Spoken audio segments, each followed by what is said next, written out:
administrasyong ito laging ganon? kaso ng kaso Sana sila yung matrangkaso. Oo, tulad si Rizzo Ontiveros. Opo. Ayan, nagkaso na.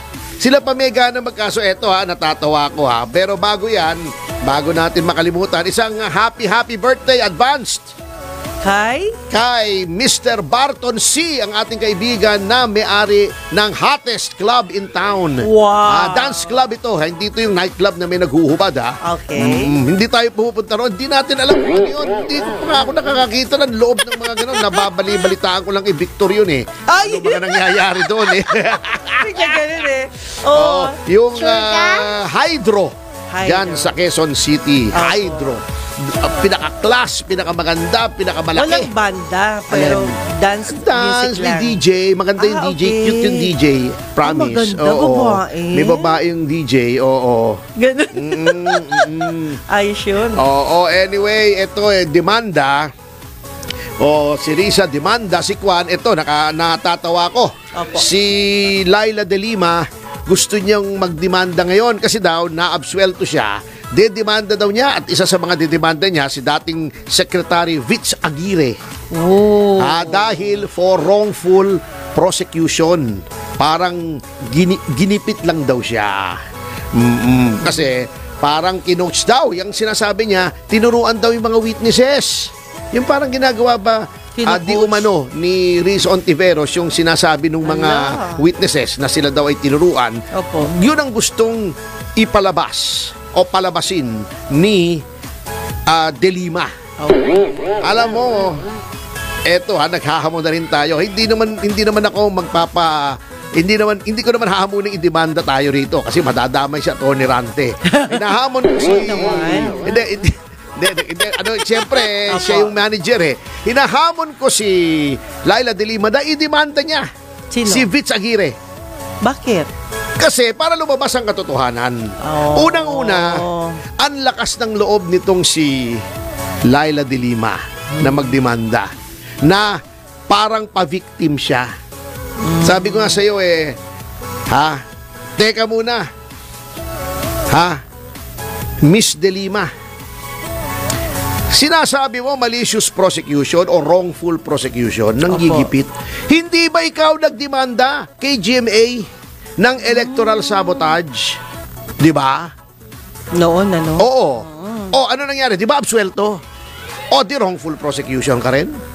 Hindi ba ikaw ang nagdemanda, nag-case development, nung plunder kay Mrs. Arroyo? Ala. Wrongful prosecution ka rin? Ala. Absuelto hindi ba nung nag-TRO ang Korte Suprema, hindi mo sinunod?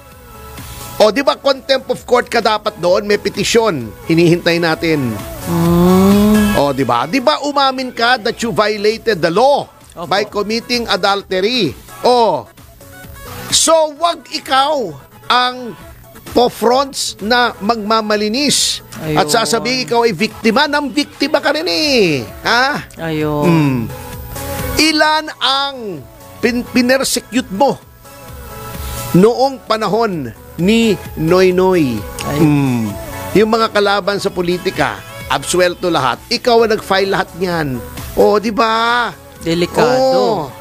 So, wag kang ganyan, ma'am. Gawain mo yan wala naman nagdemanda sa'yo. Buti na lang mapagpatawad si Mrs. Arroyo. Nung sinasabi kong i-demanda ka, sabi, wag na.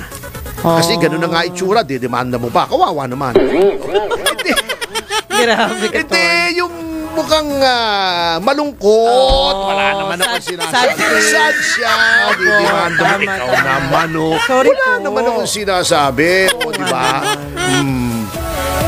Pero attorney, what if ituloy nga? Anong mangyari ngayon? Okay. Sasabihin mo. Eto. Para hindi ka na manghula, heads up ka na. Although, usually kami mga lawyers, we keep our cards close to our chest. Yes.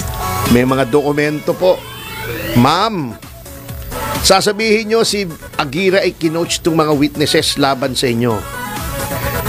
2013 o 2014 pa lamang yata, Etong sinasabi niyong witnesses laban sa inyo, naging kliyente ko yung mga yan. Yan ang sinasawag na Bilibid 19. Believe it or not, ha? Bilibid 19. Ano yung Bilibid 19?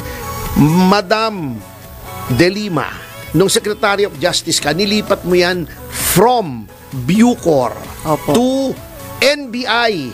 Nilipat mo.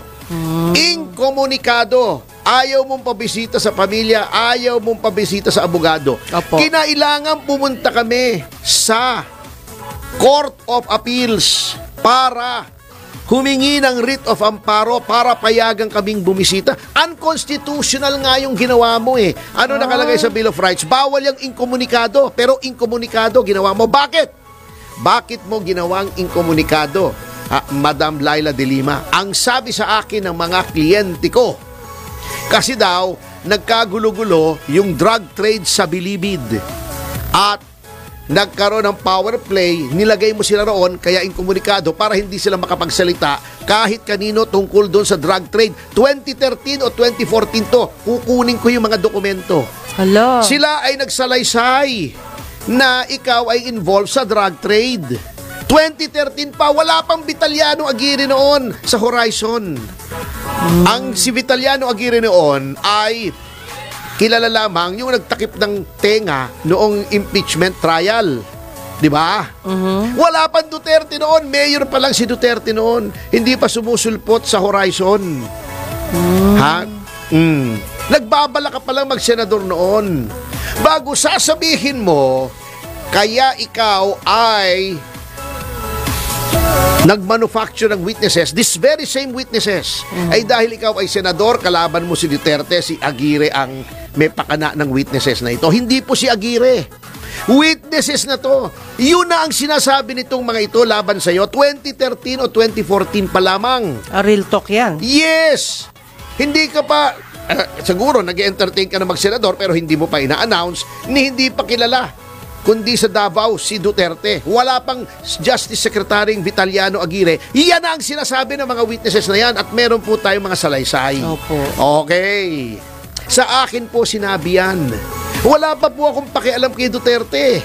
Wala pa akong pakialam na senador kayo at kalaban nyo si Duterte. Wala pang Vitaliano Aguirre. Iyan ang sinasabi ng mga yan.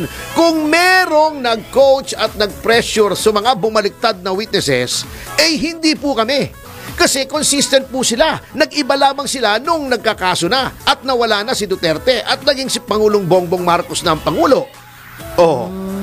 Wala na kaming capacity mag-coach noon. Number 2, noon pong yan ay nagsalaysay, vinidyo po yan. Sino nag-video dyan? Public Attorney's Office, hindi kami. Bakit? Yung Public Attorney's Office, ang talagang mandate niyan ay upang yung mga mahihirap ay hindi maapi. Opo. Neutral yan. Walang kinakampihan yung Public Attorney's Office. Although yan ay operationally under the DOJ at ang hepe niyan ay may rank of Undersecretary of the DOJ, independent po yan sa DOJ. In fact, ang mga abogado ng PAW at ang mga abogado ng DOJ ay lagi naglalaban sa korte. So, hindi po under ng DOJ, walang control sa judgment ng PAW ang DOJ. Ayun. Yan po ang nag-videotape si Persida Acosta Rueda. Ang kumuha po ng mga salaysay niyan, hindi po ako, hindi si Vitaliano Aguirre. Yung mga abogado ng PAW, mga career officials. O, paano namin i-coach yan? O, sabihin nyo nga, So, go ahead, ma'am. I-demanda nyo si Aguirre, magte-testify ako na ganun. Kahit magpa-lie detector test ako, pahit sabihin kong mamatay na bungangkang ko, magsumpaan tayo roon, sabihin nyo rin. Yung salitang yun, mamatay na bungangkan mo, kung hindi totoo sinasabi. Sige, go ahead ma'am, make our day. Sana naririnig nyo ako, marami naman nakikinig dito. Pakisabi kay now Congresswoman and Prosecutor Laila De Lima na inignore ang TRO ng Supreme Court nagdemanda kay GMA na puro absuelto naman, magpapa-victim ka ngayon. Go ahead, sige, ilabas po natin ang katotohanan, ma'am, sa hukuman. Sige po, go ahead. hihintayin po namin. Baka lumaki problema, wag na lang. Bahala siya. Wag na lang. Paano pang lalaki ang problema? Di ba? May kasabihan. How can you face your problem if your problem is your face?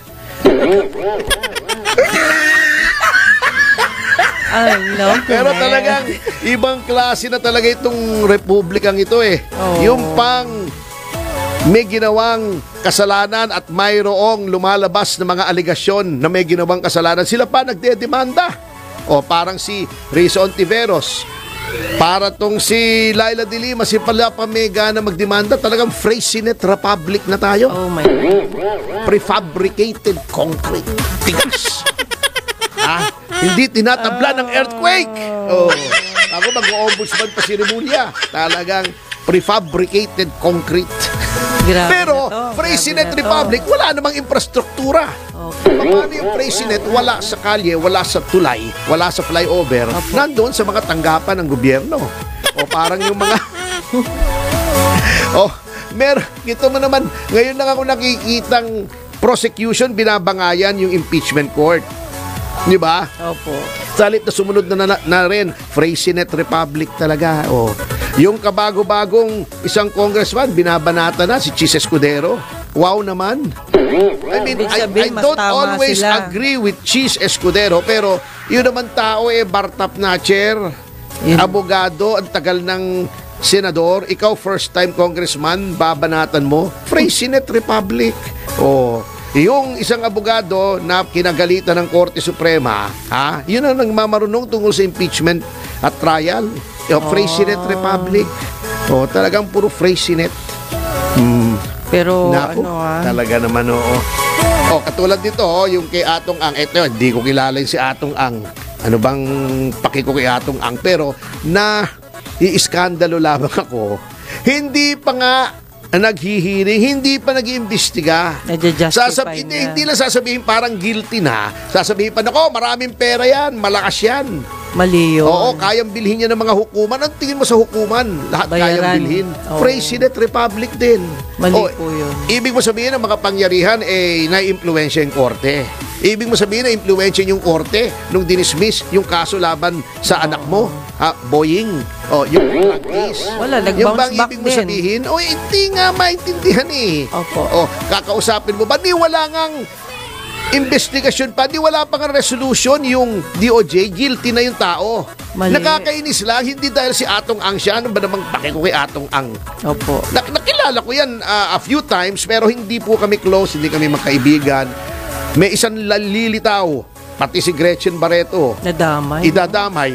Hindi nyo ba alam yung principle ng res inter alios acta?